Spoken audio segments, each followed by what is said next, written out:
Hello guys, for today's video, ayan guys, no, punta kami ngayon ng Shangri-La de Boracay. Ayan, wow. Kasama ko yung guys, yung isang manager ng FO at saka isang HR namin para ihatid sila dun guys at magkaroon sila ng meeting. Char. Oo nga, meeting yun guys, meeting yan. So ayan guys, no, ito nakikita nyo ba yan? Ayan. That's a fairways and blow water dito guys sa Boracay. Yung harap niyan guys, yung harap niya na, ayan o, ayan. Yan, City Mall yan. Yan. Yan, kita nyo? Yan, City Mall yung harap ng Fairways and Blow Water. Ayan. Guys, sa City Mall, pwede kayong mag-shopping, pwede kayong manood ng sine dahil meron yung cinema dyan na pwede kayong manood. Kung sakali, sakali lang naman, gusto nyo ang movie na pinapalabas. Ayan guys, no? Pero, pupunta ka ng Boracay, magbi-beach, tapos pupunta ka ng mall, then, manonood ka lang ng sine. Char! Diba? Pwede rin yan sa city or pwede rin sa inyo kung mayroon kayong cinema doon. Ayan. Guys, no, ito. Tingnan nyo yan, guys. No? Kung nakikita nyo yan, guys, no, ayan, ayan, ayan, ayan, ayan, ayan, ayan, ayan, ayan, ayan, ayan, yung mga e-trike na yan. Hindi natin alam kung saan papunta yan. Pero isa lang po ang sure ko, mostly sa mga ganitong way, papunta yan sila sa New Coast. Either New Coast or Yapa. Ganon. Dahil sa New Coast, guys, nandoon yung keyhole. Keyhole ba? Yeah, keyhole. Nandoon yung keyhole na mostly pinupuntan dito guys ng mga tourist sa Boracay pag nagpunta dito. Doon yan guys. So, yan ang mga pangunahing nire-rent nila guys, yung mga e-trike papunta doon ng keyhole. At the same time, pwede silang dumiretso sa Yapak. So, yan guys, no, Yapak. Pwede rin sila pumunta ng Ilig-Iligan Beach. That's a private beach guys dito sa Boracay, yung Ilig-Iligan. Pero yung Yapak guys, isa yung public beach. Kung saan guys ay maganda rin doon, maganda rin yung view, maganda rin yung mga pwedeng souvenir pag nagpa-picture, ganon. Maganda rin yan.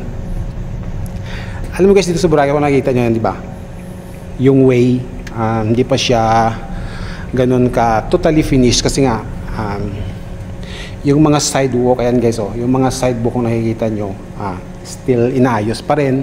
Kasama pa rin yan sa rehabilitation ng Boracay. At yung papunta lang naman guys ng Yapak, yung hindi pa fully finished. Pero yung road nyo guys, ayan, kung nakikita nyo, maganda na, malinis, pulido, pulido. At dahil yan kay Pangulong Duterte. Yay! Diba? Si Duterte lang yung malakas. So ayan guys, no? Kung nakikita nyo yan guys, so yan sa unahan natin yung minibus. Yan guys, isa yan sa mga pangunahing transportation na pwede nyo sakyan kapag nandito kayo sa Boracay. At kapag gusto nyo pumunta ng keyhole, which is doon sa loob ng New Coast, yan ang isa. Yan guys, so yan. Yan ang isa sa mga pwede nyo sakyan para diretso po kayo doon sa loob. Ayan guys, ang New Coast, papasok po siya doon. Pero siyempre, diretso kami kasi nandun pa yung Shangri-La de Boracay. So ayan guys, no, liliko kami dito. Yung way na yan guys, yung straight, papunta yan ng Yapak. Pero dito kami guys liliko dahil ito guys papasok yung Shangri-La, kung saan ihahatid namin yung aming isang manager sa front desk at saka yung isang HR namin. So ayan guys, no, diba? O ayan guys, kung nakikita nyo, yan, oh, yan. Yan ang way. Yan ang way papunta sa Shangri-La. Tingnan nyo naman guys, o diba? Nature na nature siya kasi puro na siya puno. Puro na siya puno guys kasi nung mga panahon na hindi pa na clearing ni Duterte yung mga area na to guys, yan ay hindi na siya ganun ka nature kasi minsan yung iba napuputol na. Pero since nag Duterte guys, no, nagkaroon siya ng pagbabalik tanaw. Char!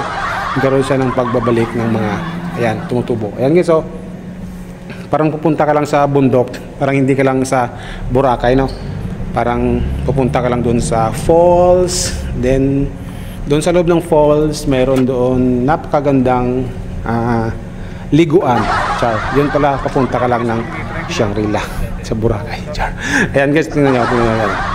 Diba? Parang hindi ka lang pupunta ng Shangri-La de Boracay, parang pupunta ka lang doon sa falls, di ba guys? Kasi guys, yung Shangri-La, doon yun siya sa kabilang part, no? Hindi ka makakapasok dito kung wala kang purpose, kasi doon pa lang guys sa entrance, tatanungin ka na kung ano ba yung purpose mo, ba't ka pumasok dito, ganon. May susunduin ka ba, ganon. May ka-meeting ka ba doon sa loob, ganon. Guys, na medyo mahigpit dito. So ayan nga guys, no, dahil palapit na tayo rito ng palapit,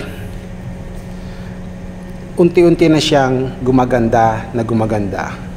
Ayan guys nyo, kung nakikita nyo, ayan, sa part na yun guys, makikita natin dito ang lobby or ang area kung saan yung Shangri-La. Ayan guys, oh, yan ang Shangri-La. So baba pa kami yan guys, dito bababa pa, and then iikot pa ng ganyan kasi pa-curve, pa-curve nga naman, di ba? Ayan, oh. Ayan, oh, yan. Yun. So iikot pa ng konti, and then iikot ulit. Ano ba ito? Paikot-ikot. Ganun talaga guys dito pag nagpunta ka ng Shangri-La, medyo paikot-ikot yung daan. Ayan. So malapit na, and then malapit na.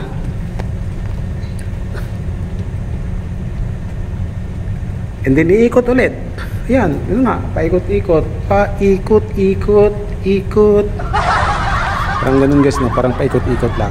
Pero paikot-ikot naman talaga guys dito yung daan. Kasi medyo matarik siya, kaya ginawa siguro ng engineer, pinaikot-ikot yung daan para makapunta ka ng maayos, di ba? Ganoon naman talaga guys pag sa mga bundok yung daan, umiikot-ikot siya. So ayan guys, dito na kami sa lobby. Pagdating namin dito guys, nako, maraming police, maraming security. Hindi na kami bumaba dito guys kasi may darating na daw na VIP, kaya hindi na tayo nakapagawa ng magandang video dito sa kanilang lobby. Ito lang yung nakuha natin. Ayan. So ito pala guys yung Shangri-La de Boracay. Ito po yung kanilang main lobby entrance kung saan dinadrop yung kanilang mga guest.